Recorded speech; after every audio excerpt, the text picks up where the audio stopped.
Good morning, traders. This is Dennis Cahigas from MF Global. It is Friday, October 14th, and this is your morning currency comment. Starting off our trading day this morning, we do have the U.S. dollar weakening against the other major currencies, and the treasury prices are sliding last night. Early expectations for the trade day today is for the trend here to continue, for the dollar and treasuries both to be under pressure here as safe havens are falling again, once again out of favor.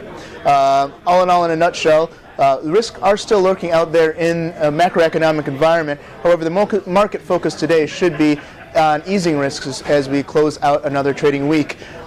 In Europe, the risks are still the focus where they're emanating from. However, sentiment seems to be less negative as we approach the Friday here. Also within the U.S., stronger than expected economic news and stronger than expected corporate earnings seem to be reducing the chances that we are sliding to recession, thus putting that pressure there on those safe havens. But let's step back and look what brought us here early this morning. Starting off last night in the Asian markets. Asian markets closing mostly lower here. The Nikkei was down almost almost 1%.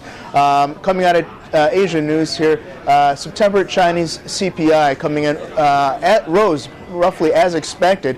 However, it does also demonstrate that Chinese inflation still is not under control, and the People's Bank of China is expected to increase, or continue rather, their monetary tightening policies in order to rein that in. Last night the Japanese yen did slide against the dollar. In Europe news, the European markets are currently up. The European Stocks 50 up currently over 1% early this morning. Now, yesterday Slovakia was the last member of the EU to pass the EFSF, that is their bailout fund. So the new iteration is in effect. And this weekend the G20 is beginning their two-day meeting in order to readdress other issues as well, including the need to expand that ESF fund.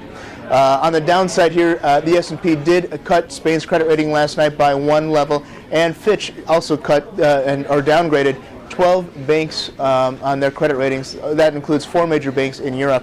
The euro did rally here last night as well.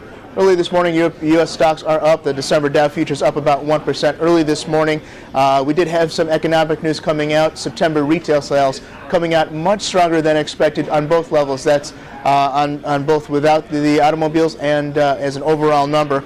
Also, the September import-export also showing stronger imports. That's largely attributed to a strong dollar. Later on, we'll also be looking for Michigan consumer sentiment. What does this mean for our trade expectations? Let's start off with the currencies.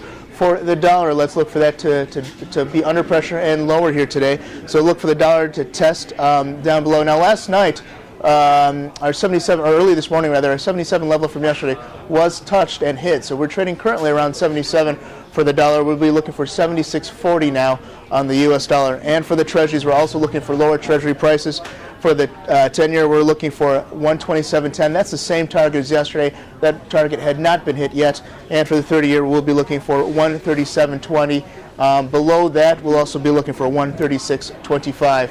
And to take you look at the 30-year bond action here recently, we do see a 50-day moving average here represented by the red line. As you can see by the latest price action, we are breaking through that, so that does push us down to our new levels. That's why we'll be looking for that 36.25 throughout the day. But if you'd like more information on these markets, or more importantly, what that means for you and your portfolio, give me a call at my trade desk at 866-631-6216. Please remember that futures trading does involve a substantial amount of risk and may not be suitable for everyone. Good luck.